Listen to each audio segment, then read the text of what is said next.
Kia ora, koroa, Nick and Richard.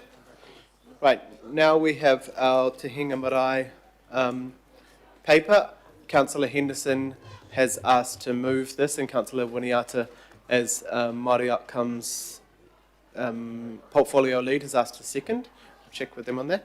And we'll go to you. I'm pretty sure we've got a good picture from Ed, but we would like to hear from you. Kia ora, Nick. Thank you.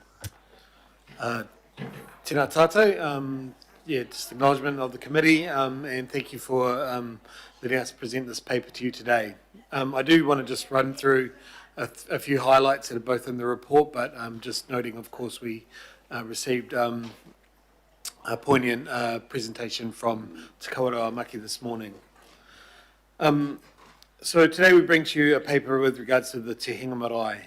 This project has been on the radar of this committee and its predecessors for a number of years, and it's been raised as a priority by Te Kawerau Maki. In 2018, the Auckland Council established the Marae Infrastructure Fund. That is a $60 million investment into marae across the region. This initiative supports 32 marae to have adequate infrastructure to be healthy, safe and warm.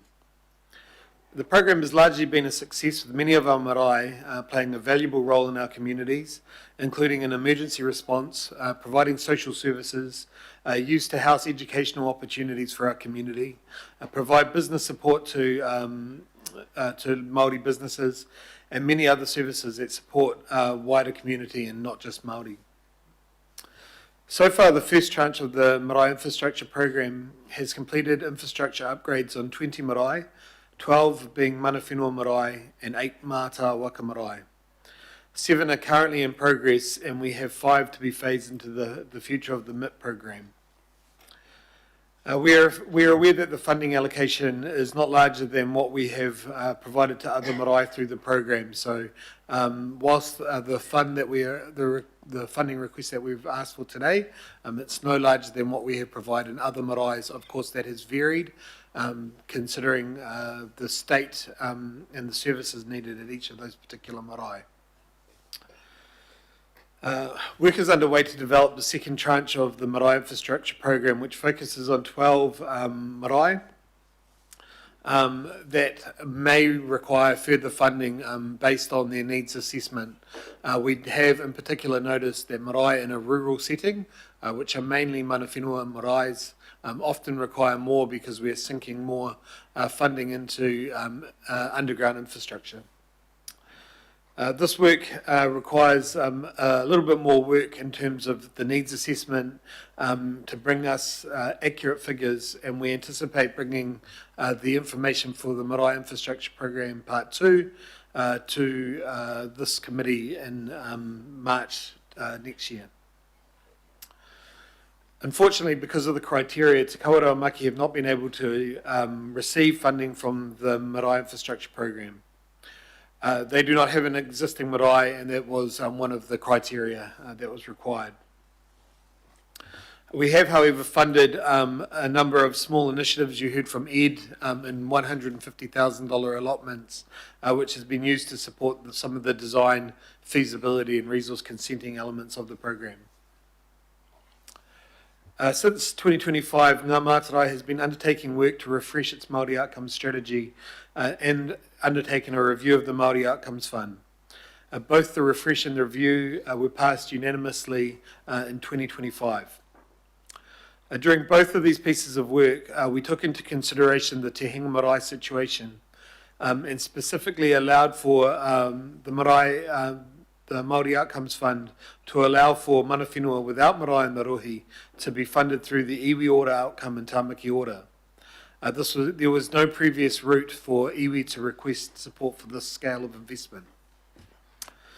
In June 2026, this committee agreed to update the Māori Outcomes Fund guidelines, and at that meeting, the Te Hinga Marae was raised, and I committed to bring back advice with regards to how the council might support this project.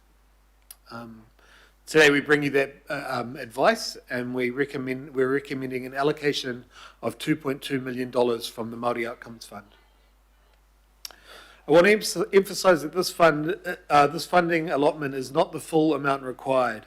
As stated in the paper, Te Kawerau Maki are looking to other funders to fund the entirety of the program, and this will include funding from the likes of Foundation North, as well as central government, and of course they will be utilising their own funding. Earlier this morning you heard from Ed, and just to reiterate the history and aspirations, they are the only iwi in the region that do not have a marae. It is their most significant cultural project and is a priority of Te Kawerau Maki. This is a project that has been established for their mukapuna and is a place for their people. This land has been anticipated for a marae for quite some time, and it's an opportunity for them to re-engage with the community. This fund will pay for we've found the most critical part of the project, and that is the enabling works. So that includes works to clear the site, have establishing infrastructure, undertake the geotech investigations, and undertake some of the underground utilities work. Critically, this is the work that unlocks other investments. Through conversations with other funders, we have found that others are often at an impasse and are reluctant to put forward any funding, knowing that this work is still required. Anecdotally speaking, it is this type of work that is not the ribbon cutting material that other funders are wanting to provide funding for. And therefore we see this as the most critical piece of work that this council can undertake to unlock the investment. It is also important to note that we were recommending that we utilise our marae infrastructure team to deliver this work. The team has built significant expertise in this space and can apply their learnings to the project. The project will manage through our project management framework and apply our value for money principles to the whole of the project. They have also built strong relationships with Māori suppliers and can enable the funding to contribute to our procurement targets relating to Māori-owned businesses. Just on that point around value for money, I just want to reiterate a few things. One is, of course, utilising our team, but just noting that since the original since 2024, when Te Kawerau put together an assessment of a quantity surveying assessment, the cost for the project have climbed by 24%. And of course, reiterating the community outcomes that this will unlock as well through being an emergency response hub, providing and helping social services, educational facilities, and today we heard about the Waitakere Heritage Area, the national significance of that space, and the tourism opportunities that may unlock. In the paper, you'll see a section there on why now. So just reiterating, this enables other funding to be unlocked. Also, just reiterating what we heard this morning with regards to the time Te Kawerau Maki have waited for this project to be undertaken. Finally, I just want to touch on our Māori Outcomes Framework, Tāmaki Order. In that framework, we look to iwi order and marae order as some of our priority po for this strategy. This is, as we've heard from Te Kawerau Maki, their priority project, and this project will go a long way in us achieving what we set out to achieve through Tāmaki Order. Thank you for your time and happy to answer any questions. Thank you very much. Councillor Turner, your question? Thank you very much. So I've got several questions. It talks here about the fact that Ngāmatarai is helping 32 marae at the moment. Is that how many marae are there across Auckland?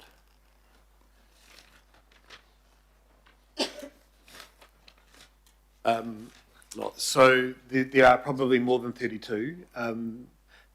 What it doesn't look after are things like marae that are associated with religious organisations or things like educational facilities. There may be others, and it doesn't cater for new marae builds that aren't supported by mana whenua, so Mata Waka new marae builds. Apart from that, we've got a reasonably good grasp on all the marae, support for most of the marae within the area. And Te Kareo are the only iwi without a marae, correct? They're the only iwi without a marae, yes, that is correct. And it speaks in there, if I was trying to find it, about that this was going to help West Auckland, and it mentioned a South Auckland. Yeah, I thought there was two places that identified that there could be immediate help for. Am I wrong? I'd have to check through that, but I'd say primarily Waitakere and West Auckland would be its focus. You say that this is going, the spend of this money is going to be delivered by council. Is it not more efficient to be delivered by, can the owners of the marae not stretch that dollar further than council might? So we already have a marae infrastructure team, so that's the project management part of this. It's been our experience that has contributed to savings, but so we are recommending that it goes through our marae infrastructure program team. May I make a point? There was a marae built, just revamped a while ago in Westmere or somewhere. It was quite a big spend on it. It was opened a year or so ago. Point Chevalier, I think he means. Yeah, Point Chevalier. Mahuri marae. Okay, thank you. I just want to point out that through the Maori principal contractor, my son was the drain layer, and then he ended up working again afterwards for iwi Direct once that contract had finished, and he said the demands for quality and value for money were much greater from iwi than it was from council. And so I would like to yet again say that I want to make sure that collaboration works well for the dollars. Look, I'm not aware of that particular situation, so I won't comment on it too far, Councillor. But what I would say is that, just re-emphasising what I've said before, they've built up, I guess, experience in this place. We do think that having internal project managers is certainly cheaper than having an external project manager, but take your point that there's always opportunities to find savings. As long as Te Kareo don't lose their control of how that value is obtained, how best value is obtained. Yeah, thank you. Kia ora, Councillor. Member Karen Wilson. Thank you. More importantly, Nick, I appreciate the opportunity to canvass this pre this meeting. And as I expressed in the public input, unreservedly, if I see my whānau sitting there and also my fire there, then that will be the case.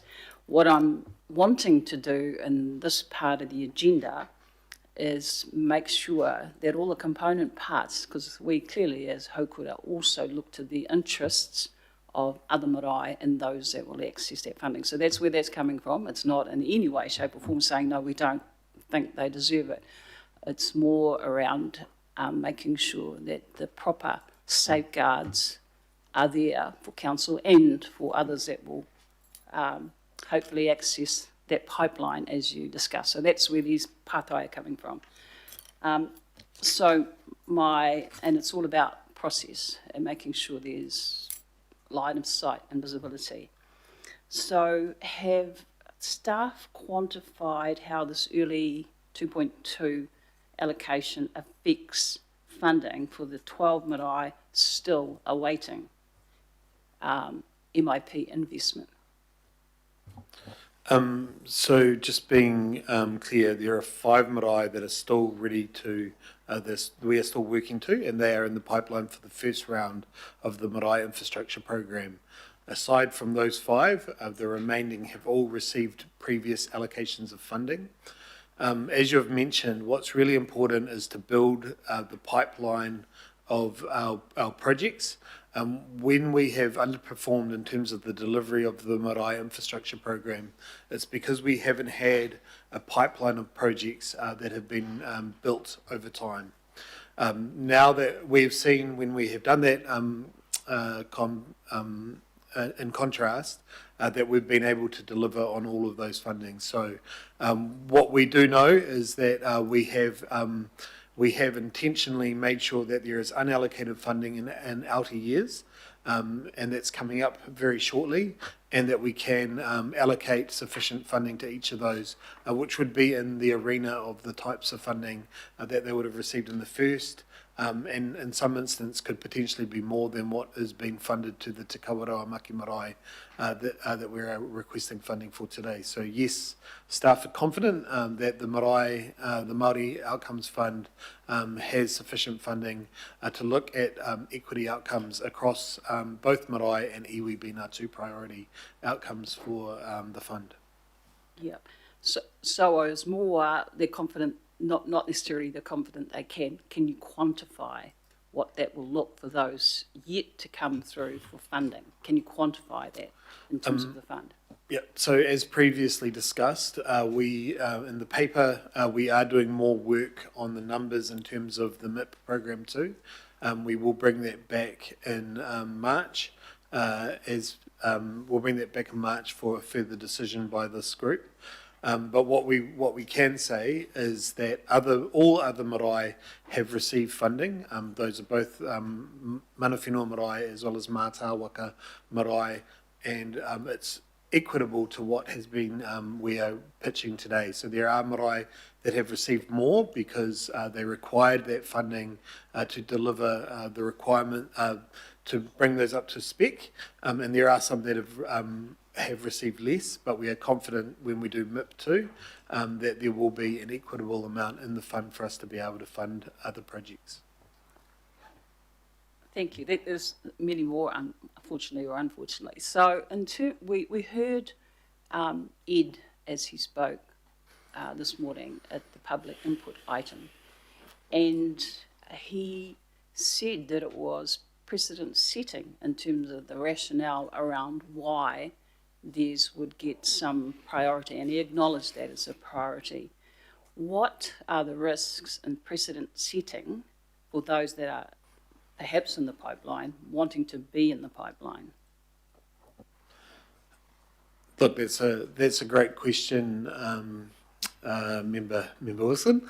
I can say that just reiterating what Ed was referring to there was, as the only mana whenua in Tāmaki Makaurau that doesn't have a marae, that is a precedent, and that can be funded. I would also note, of course, they have been locked out of that first allocation of $60 million.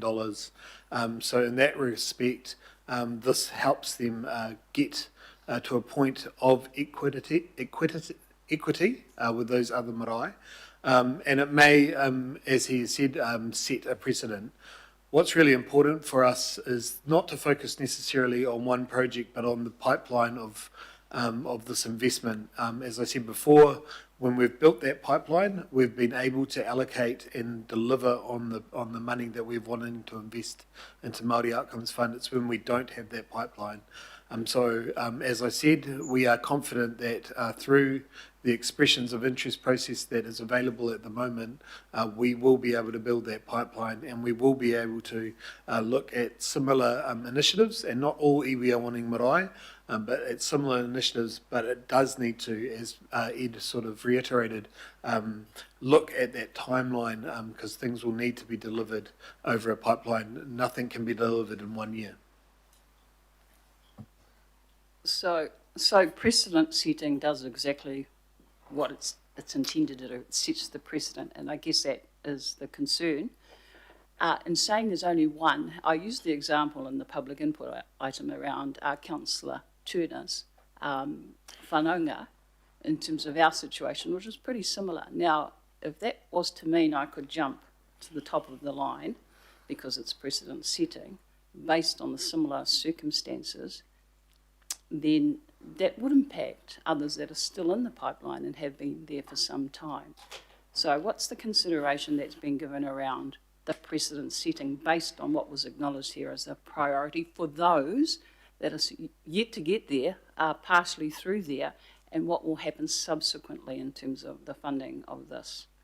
So as I've reiterated, the precedent that we actually set was back when we set a $60 million fund that didn't allow for Te Kawerau Maki to access that funding. As we said, we have allocated funding we have 5 more marae that are in the pipeline, and that will be out of the current allocation of that $60 million. We have 7 that we're investing in at the moment, and was it 2022? That continue to be invested in. So in that regard, Te Kawerau Maki are the only iwi that have not received any funding from marae in this rohe, and that, I guess, it sets that precedent. We have, and we are going back for a second round of MIP, which will mean that tops up those other 12 marae, but we are confident that we have that funding in the pipeline for us to be able to do so.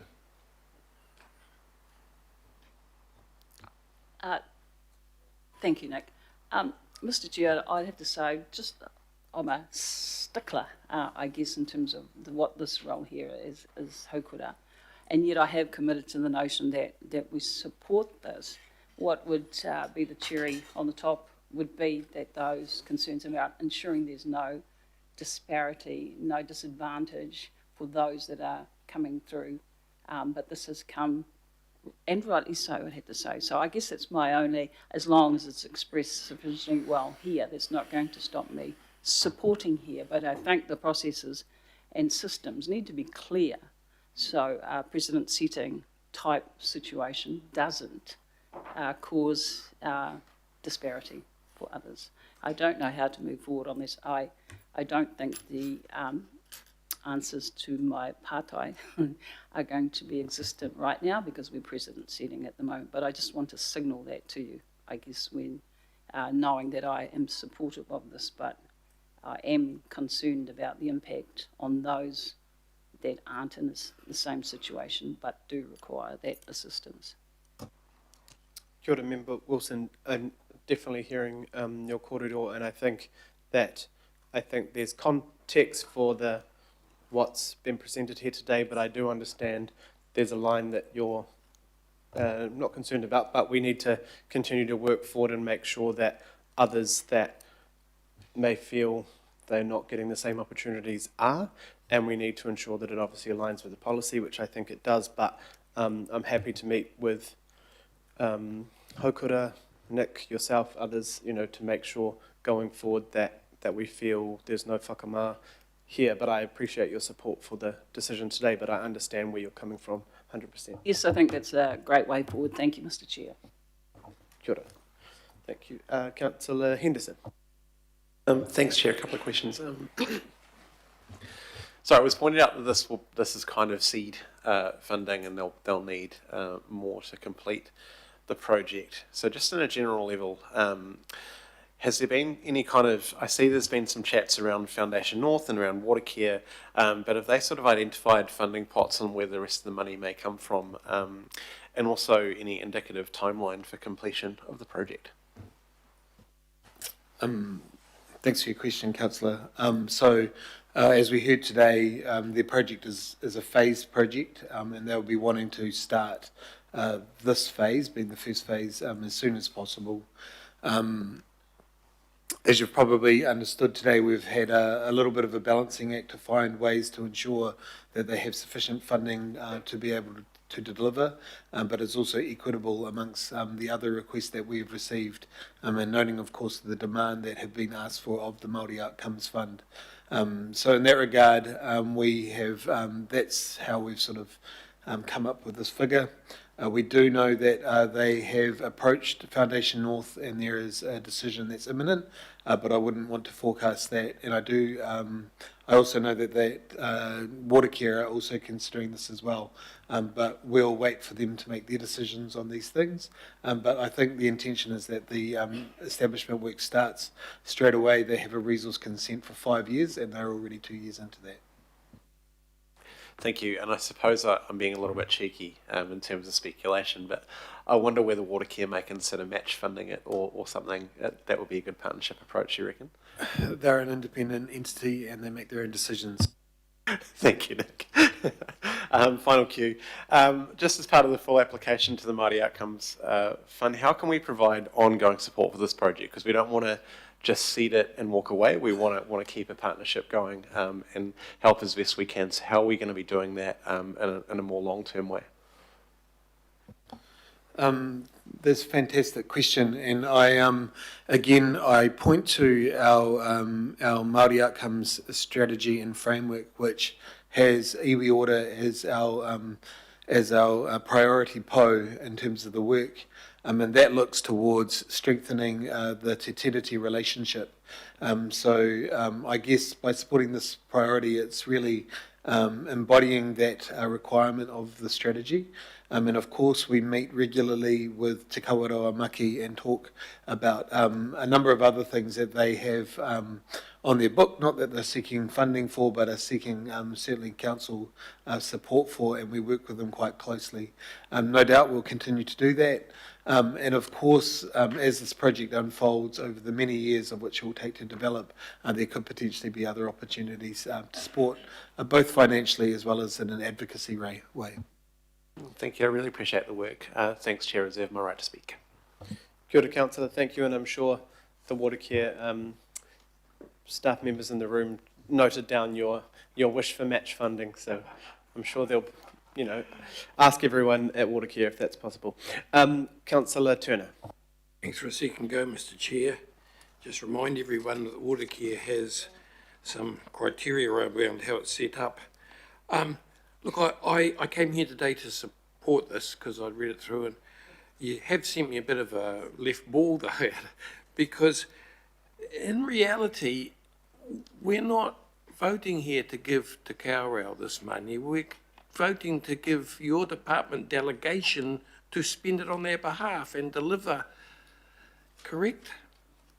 No, that's not correct. In fact, it was our department that gave this board the delegation to fund this money on for this. This was the only fund that didn't have political oversight, and we actually made certain that this authority did. So it's actually in contrast to what we've done, Councillor. We've given you guys the authority. What we have said, and this is just to make sure, again, putting some prudency around this, that we will release that funding like we do with all the other marae projects as well, once we understand where the other funding has been allocated for stage one. And then it will be delivered by our marae infrastructure program that doesn't sit inside Ngā Mātarai. It sits in the Parks and Community Facilities team, and they deliver they deliver all of our capital works projects and are amongst capital works specialists inside our community facilities team. So will they be billing any charges for the internal council time and effort that they put into that management? The Marae Infrastructure Program is all funded from the Māori Outcomes Fund as it has been, so that is a 60 million allocation. And yes, part of this funding would be for their internal billing time. Sorry, just make me clear on that again. If we say we're going to give 2.2 to this deal so that Te Kaurau can get that first stage done, of that 2.2, some could go back to internal billing. Some of it will go to the Marae Infrastructure team for them to deliver, and that is how we run our entire Marae Infrastructure Program. Thank you. I'm learning as I go along. I will still support this, but thank you. And happy to, as I said to Member Wilson as well, discuss this offline further in details, because I know the team will be trying to make sure every dollar goes on the ground as possible, but there is cost to things, and often we try and make them as affordable as possible through the current expertise we have on board. But it's not a bad question, Councillor Turner. I'll take up that offer. Thank you very much. Thank you. Are there any other questions? Oh, Councillor Lee, sorry about that. Yes, thank you. In terms of the project itself, I have a couple of questions. Do we have, or do you have, an idea of how much the complete project would cost? And in terms of, this is obviously for stage one, So it's not clear what stage one will achieve, but are you across that detail? Yes, as I stated, they've provided a quantity surveying assessment of the project, and we are across the detail. We have all of that information. Yeah.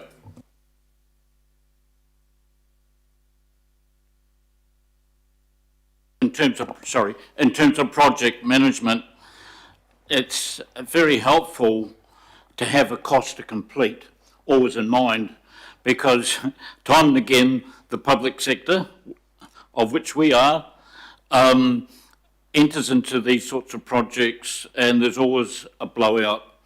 And that's because the costs, ultimate costs are not clear and sort of until the last minute. So it's not really a question, but advice. It's absolutely important that the project management always has a cost to complete in mind. Now, the next question is, in terms of the situation is unusual with this particular entity, Te Kaurau Amaki. Unlike all the other iwi in the region, it has no traditional marae.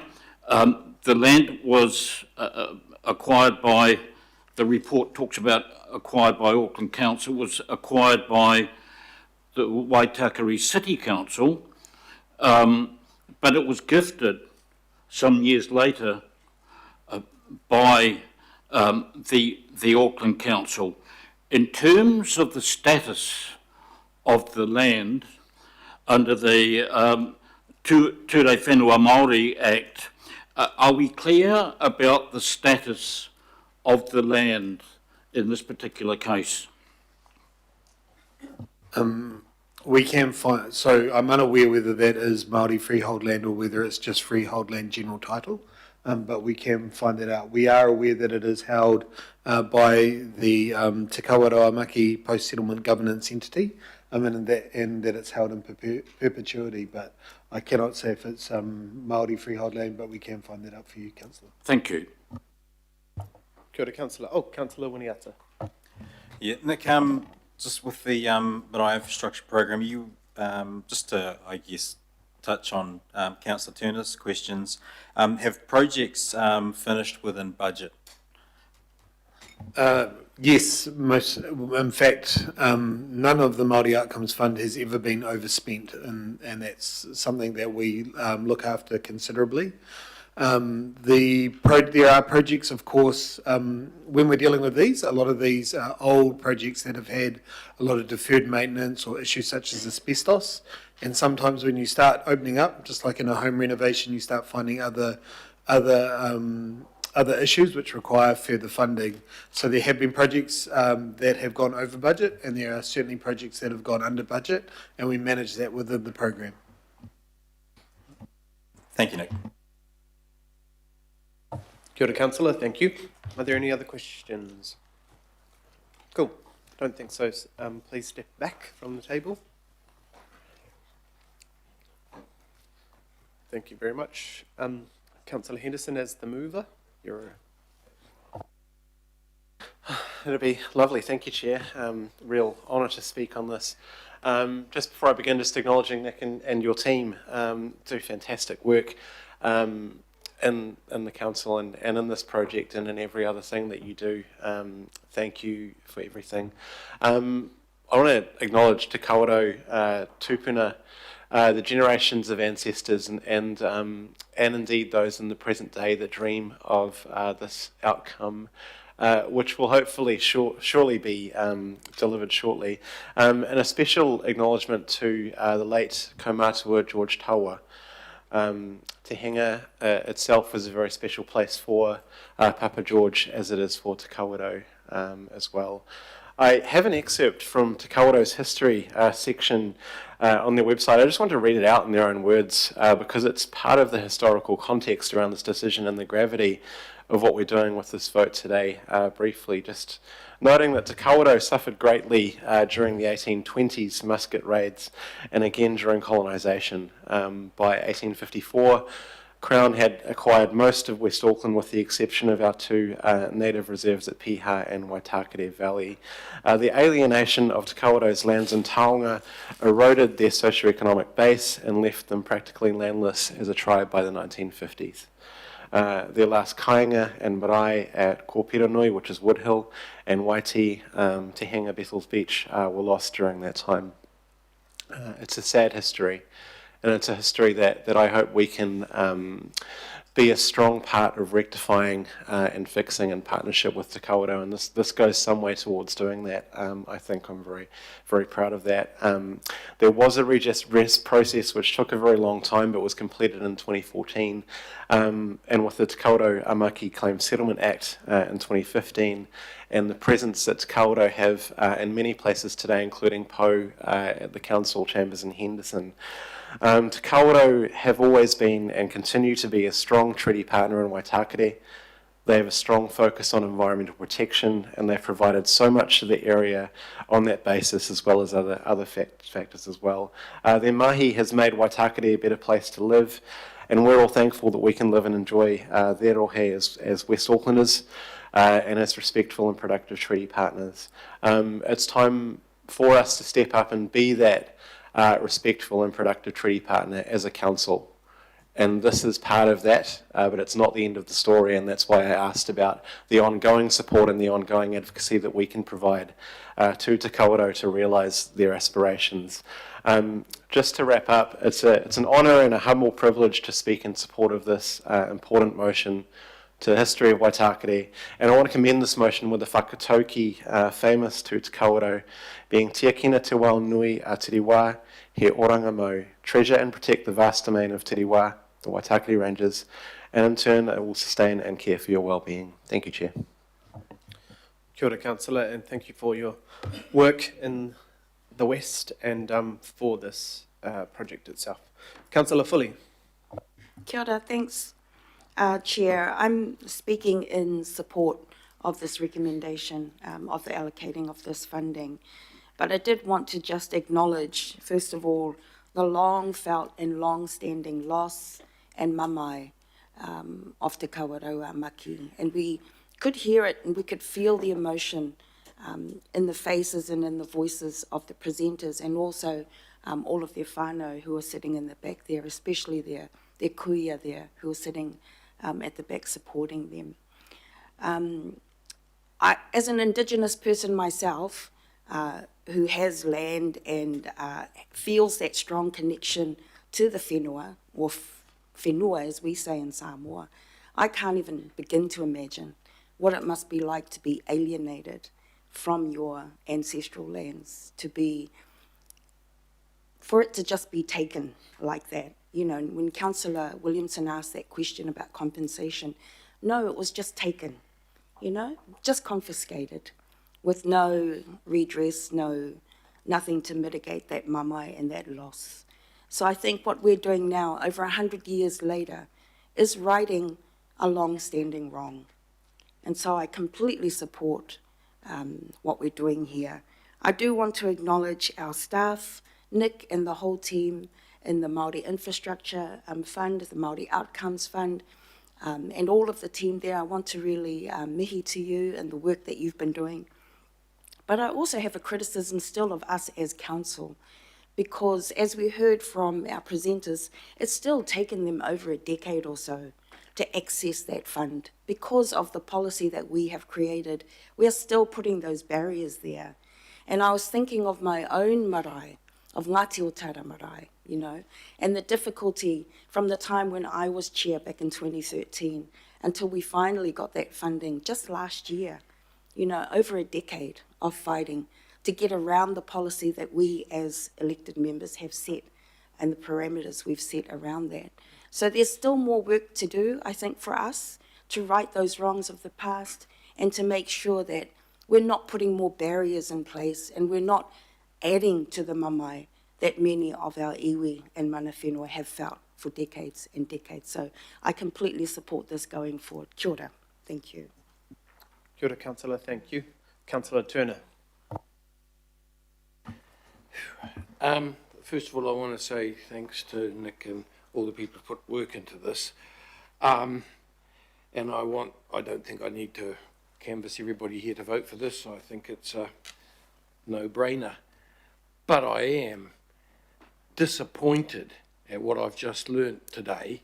We're going to work with our partners, and we're going to respect the treaty, and we're going to do all this sort of stuff. And then we're going to give them some money, and then we're going to deliver it for them and take a cut of it back again for the services of doing that. When these people who we want to have their mana could deliver this thing themselves perfectly well, and I bet you they'd do a much more fiscally scoped job of it. I just didn't realise that we were going to take this money and we were going to deliver it, and we're going to take a cut to run this bureaucracy. So much for colonialisation. I hope they get the very best value from it, and if they, and I certainly want to keep an overview of it, I'll be voting for this. Thank you. Kia ora, Councillor, thank you. Councillor Patterson-Hammer. Kia ora. Completing the Western trifecta. We just have to do this. We just have to. It's an outlier situation that Nick and the team have worked really hard on since, I remember hearing about it, and it already having been a long journey when I first came to Whai Local Board in 2022. We set up the funding mechanisms in such a way that made sense maybe 95% of the time. I can kind of see why we did that, but this has always been the exception, and it's been the exception because of repeated and egregious injustices. I mean, can you imagine doing this now? Can you imagine we need a new dam, let's flood a community, including their hall and library and where they lay their dead? We wouldn't do that now, I hope. We don't often get the chance to redress some of those really deep scars of colonisation, and this isn't doing that. If I had my way, Auckland Council and Watercare would pay for the whole thing, and we'd be grateful for the money we were saving every time we turn the tap on. But that's not a realistic approach, and I understand that. So let's do this. This pute is coming from funds that were always intended to support marae, and all of the subsequent fruit that bears and reverberates. So thank you, Nick and everybody else, and let's do it. Kia ora, Councillor. Councillor Winiata. Yeah, thank you. I would like to thank staff, Whai Wilson here. I think for your part, and I have seen a shift in how you look at things, in fairness, across all iwi across Auckland, so it's greatly appreciated. Nick, thank you very much. I guess what you can take from this is that the team's put on notice in terms of accountability, considering what you've said around the projects finishing within budget. That's great to hear, but also there'll be some eyeballs on this too. However, I think if there's a fire to be lit in terms of delivering over and above, this is where that starts. I'll just we value the partnerships with iwi, and this is an iwi priority that that has to be addressed, and that's what we're here for. It's the only mana whenua that doesn't have a marae, and this addresses that. So thank you, everybody. Kia ora, are there any last speakers before I... Okay. Kia ora, Councillor. We'll briefly speak. Just want to acknowledge, I know that Ed Ashby, Te Wānana, Tame Josie couldn't stay, and the number of people here, that we still have some of the Takaoro Amaki whānau here watching on, so thank you for those who could stay. And I know that many people are probably watching online or will find out about this later, and I do acknowledge and remember the day you were all here, upstairs and downstairs, on the signing or the decision around the Waitakere deed, which was really, really important to all of us. Do want to acknowledge Nick and Richard and the team, the work behind this, and the work to update the Tamaki Ora, the Māori Outcomes Fund, and change the direction which many of us had asked for different reasons, but this was one of the examples which showed why the policy was important to change. Acknowledge Councillor Henderson and Councillor Turner for their work in the Waitakere areas, but also their differing views, but they're both strong support for this work, and both will be keeping an eye on it. And Councillor Waniata for, as Māori Outcomes lead, who's taken the kind of, well, this role on really hard and has done a lot of work with you, Nick, and gone around Tamaki Makaurau very early in the year, and I know throughout this year. So thank you, Matt, for kind of taking that challenge straight on with this, but another lot of issues as well. I think this is a really exciting day. Obviously, it doesn't fund everything, and it's a really important part of stage one. It addresses some of the issues we've heard today, but I think there's a long road to go, as everyone will say. But it has been a long road, so I hope we can all support this today. I think it's a really good decision. Councillor Newman has asked for a division on this.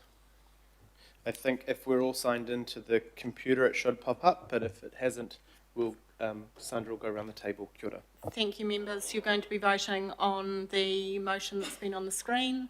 If you're all logged into Resolve, we will start the vote now.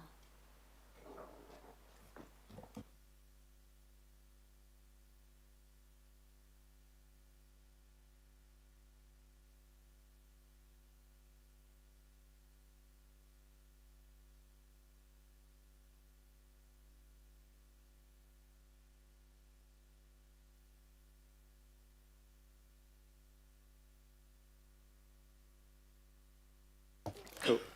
Sandra will just get the list and go through those who haven't had a vote. Yeah.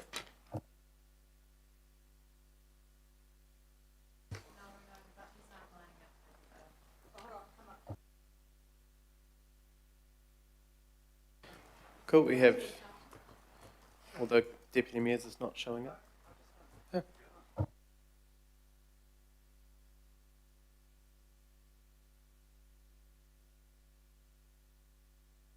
Sandra, do you just want to read out the, I think it's Councillor Lee, we don't have a vote.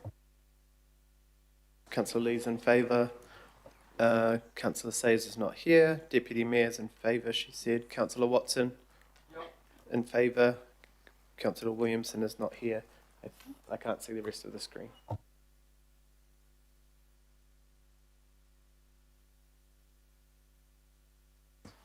So that motion is carried. And we'll just tell you the 17 to 0. 17 votes to 0. Cool. So, an undivided division. So, kia ora and thank you very much. Right, we'll go on to, so we are moving the drought management plan forward. Water care staff members have been sitting here patiently all day, so thank you for that. I know they've been working on their computers as well, but they need to get back to the office, so we'll just move the next item quickly.